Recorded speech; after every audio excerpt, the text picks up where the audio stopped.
So today I want to talk more about material flow. Let me just start with an example here where we may have some material flowing in, being separated, and flowing out. In this case, we'll have an input and an output. And when we talk about our inputs and outputs, we want to quantify it. And we want to quantify it because we're engineers and that's what we like to do. So we want to put numbers to it. And the way we do that is we quantify it in terms of the rate at which material is flowing. Just like we can talk about miles per hour on a car, for instance, we can talk about the amount of material per time, and that's basically the flow rate. This right here is the flow rate right here, the amount of material per time. And this can be in terms of mass per time or moles per time. So flow rates through these different streams. These streams here may be written out as kilograms per second, moles per hour, etc. Just as long as they're in mass or moles per time. So that's how we measure or we quantify the flow. So when we work with problems related to different processes, we'll often want to know or define what the flow rate is. For instance, in here it may be 65 kilograms per hour, 2,000 moles per day, etc. We will quantify by knowing the flow rates through the different streams. So I've talked before steady state and transient, but I want to just quantify that, write out the equations that are relevant for this. So if I write out here input plus generation minus output minus consumption equals accumulation. Then I'll explain what all this means. So if I have here myself a little beaker and I have some material flowing through, and I have a little hole so that some material is coming out, and it's some material, say water in there, or other chemical, we'll just call it another chemical. This equation right here defines accumulation, how much is changing within this particular volume. In this case it could be a beaker, it could be a cup, it could be a barrel, whatever it is. So how much is changing within this particular volume here. And I have some coming in, I have some coming out. That's the input and the output. And then if I have a chemical reaction, so let's just say I'm producing a chemical, ethanol, methanol, whatever. If it's being produced through chemical reaction, that's the generation part right here. And then finally, if it's consumed, if I have a reaction where I have a material that it's a reactant, it will disappear with time, and that's consumption. So we can quantify all these different parts here numerically, and again, we'll quantify this typically using our flow amount of material per time. So we might have the inlet is 10 moles per second, outlet is 5 moles per second. Maybe we have a reaction going on that's producing 4 moles per second within the material. Maybe we're consuming it 20 moles per second, whatever it is. This net equation right here defines the rates at which species are accumulating or being created within this volume here. Now for steady state, accumulation, can't spell here, is equal to 0. That's steady state. And in this case, in equals out. So whatever is coming in is equal to 8 is coming out. And that's accumulation in the case of no generation or consumption. So if I go ahead and rewrite that, input equals output. And this is assuming no reaction. And the reaction are the consumptions or the generation terms. And that's our steady state. And as I said in previous videos, we're going to work with steady state 90% of the time. The other is transient and that's just simply accumulation does not equal 0. So it's a non-zero number, and it could be positive, it could be negative, but a transient is just simply saying that the amount of material within this volume is changing with time. And that could be because the inlet is larger than the outlet, input is bigger than output. It could be that we're generating material at a rate such that the net effect is accumulation. Whatever it is, transient just means the accumulation is not 0. So let me just show you an example where we have 100 kilograms per hour of some material coming in, and we separate it into 45 kilograms per hour and 55 kilograms per hour. And this is our block flow diagram, but what we've done is we've put some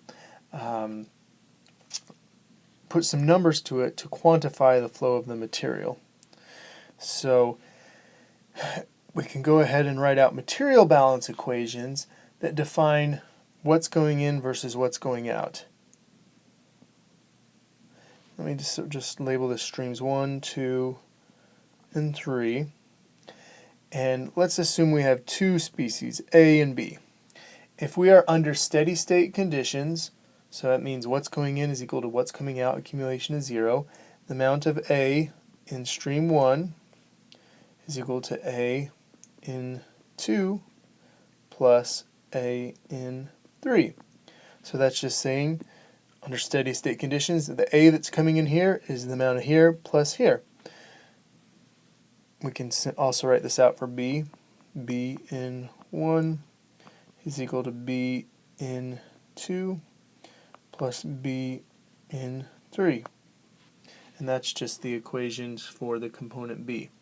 Now if I put some variables to this, because it's kind of bulky to write this here, just this equation these equations right here are a little bulky to write, I can just simply write those in using algebraic expressions. NA1 is equal to NA2 plus NA3, which simply means N, let me put a dot there, and dot there, and dot there. N is the amount of moles. We oftentimes use the symbol N for moles. N equals moles. M equals mass. So if you see N, usually it means that we have the moles, so a flow amount of moles coming in. I put a dot over it. A dot specifies that it's a rate. So if I have here a dot, it's a flow rate. So that tells me it's the amount of moles per hour or per some unit of time, per second, whatever that is. So the variables N dot specify again moles per time. And then A1 just means that the flow rate of species A in stream 1. A2 is specifying the flow rate of species A through streams 2, and then A3 is the flow rate of species A through stream 3. So this is just a mathematical expression for what I wrote down here. And we can also write our equation for B, and that would just be NB1 equals NB2 plus NB3.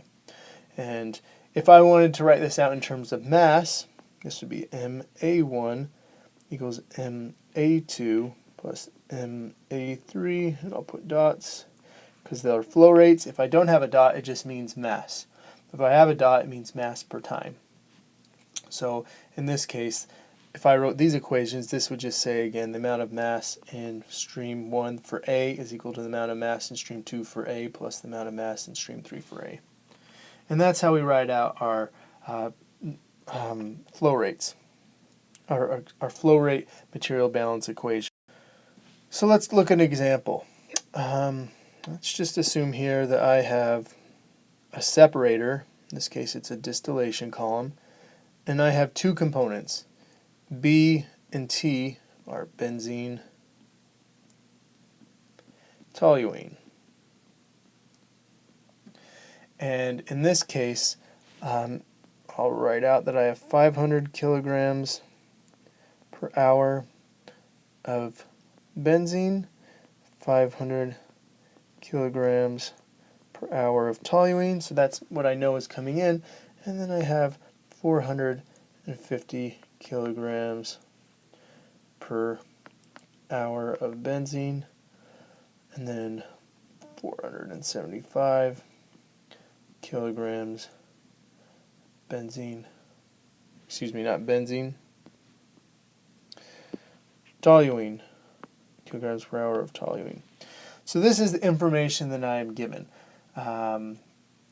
So this might be a problem from a homework, or it might be a problem that you may encounter in the real working world. So this is the information that I know. Maybe I measured these using some sort of chemical equipment.